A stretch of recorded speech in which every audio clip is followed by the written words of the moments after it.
Everyone welcome to my channel. तो कैसे मेरे भाई बहन, आई होप आप बिल्कुल अच्छे ही होंगे। तो आइए आज हम लोग पढ़ेंगे न्यूटन के नियम, यानी न्यूटन के नियम की हम वो आज आपको ट्रिक बताने जा रहे हैं जिस ट्रिक से आप न्यूटन के नियम तुरंत याद कर सकते हैं। न्यूटन के कितने नियम होते हैं ये हम आपको बताने जा रहे हैं, देखिएगा।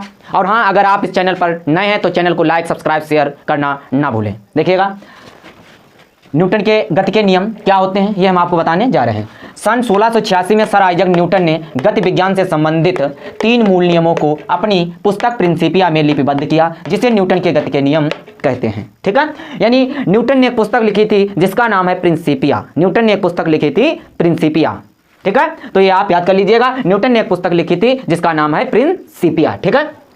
जिसकी ट्रिक क्या है? ट्रिक क्या है? जड़ से क्रिया। ट्रिक क्या है इसकी? जड़ से क्रिया। यानी न्यूटन के 3 नियम होते हैं। न्यूटन के कितने नियम होते हैं? 3 नियम होते हैं। गति का प्रथम नियम, प्रथम नियम में क्या बताया? जड़त्व। प्रथम नियम क्या होता है? जड़त्व का नियम। प्रथम नियम में क्या है? जड़त्व का नियम। यानी प्रथम नियम में जड़त्व का नियम कहें या इसे गैलीलियो का नियम भी कह सकते हैं। जड़त्व का नियम या गैलीलियो का नियम, ठीक है।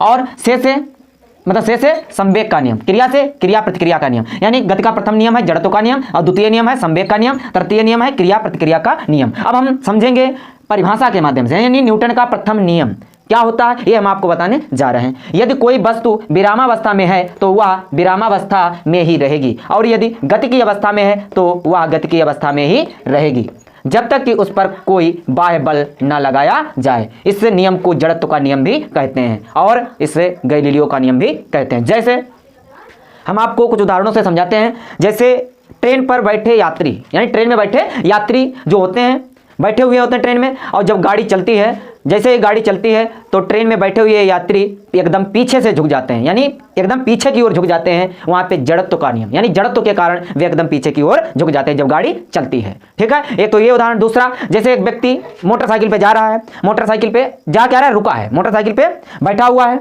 ठीक है। और जैसे एकदम अचानक मोटरसाइकिल को छोड़ता है, यानी चालू करता है छोड़ देता है, तो अचानक क्या होता है? इतना भार रखा हुआ होता, ठीक है। इतना भार क्या होता है? मोटरसाइकिल पे रुका हुआ होता है, मतलब स्थिर होता है, ठीक है। और एकदम इतना भार क्या होता है? पीछे की ओर झुक जाता है, ठीक है। ये किसके कारण होता है? जड़त्व का कारण। यहाँ पे कौन सा कारण है? जड़त्व का कारण। यानी ये न्यूटन के प्रथम के नियम में आते हैं, ठीक है। ये हो गया। अब हम आपको बताने जा रहे हैं न्यूटन का द्वितीय नियम। ये आप लोगों ने कुछ उदाहरणों के माध्यम से न्यूटन का प्रथम नियम समझा। अब हम आपको बताने जा रहे हैं न्यूटन का द्वितीय नियम और तीसरा नियम कुछ उदाहरणों के साथ।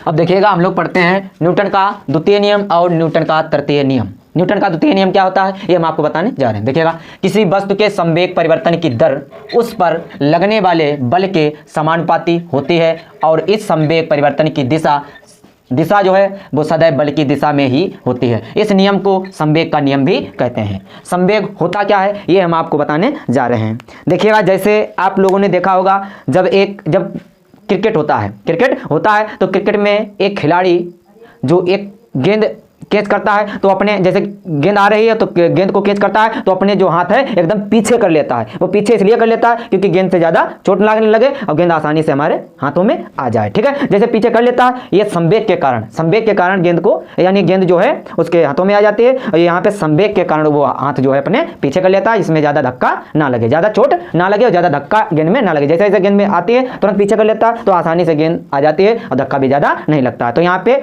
यानी क्रिकेट में जो खिलाड़ी होता है पीछे की ओर हाथ कर लेता है तो वो संवेग के कारण करता है, ठीक है। ये हो गया। न्यूटन का तृतीय नियम क्या होता है? न्यूटन का तृतीय नियम क्या होता है?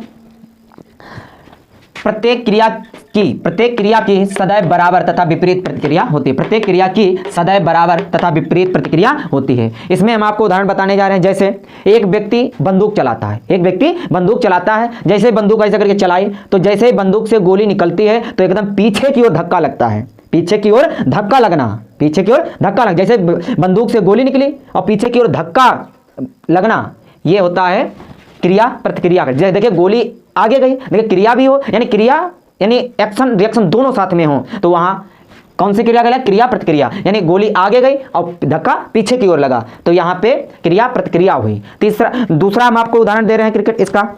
जैसे रॉकेट आप लोगों ने देखा होगा, रॉकेट में क्या होता है?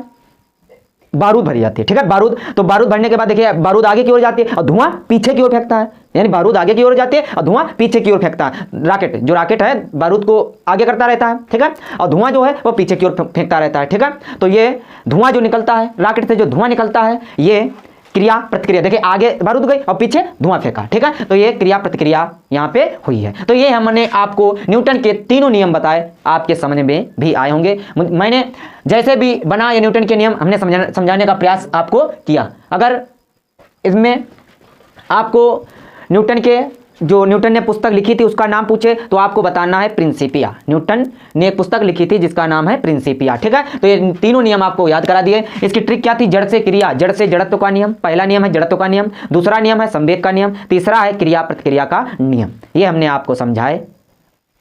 मुझे आशा ही नहीं बल्कि पूर्ण विश्वास है कि ये आपको वीडियो अच्छा समझ में आया होगा। न्यूटन के जो नियम बताए ये आपके बिल्कुल समझ में ही आए होंगे।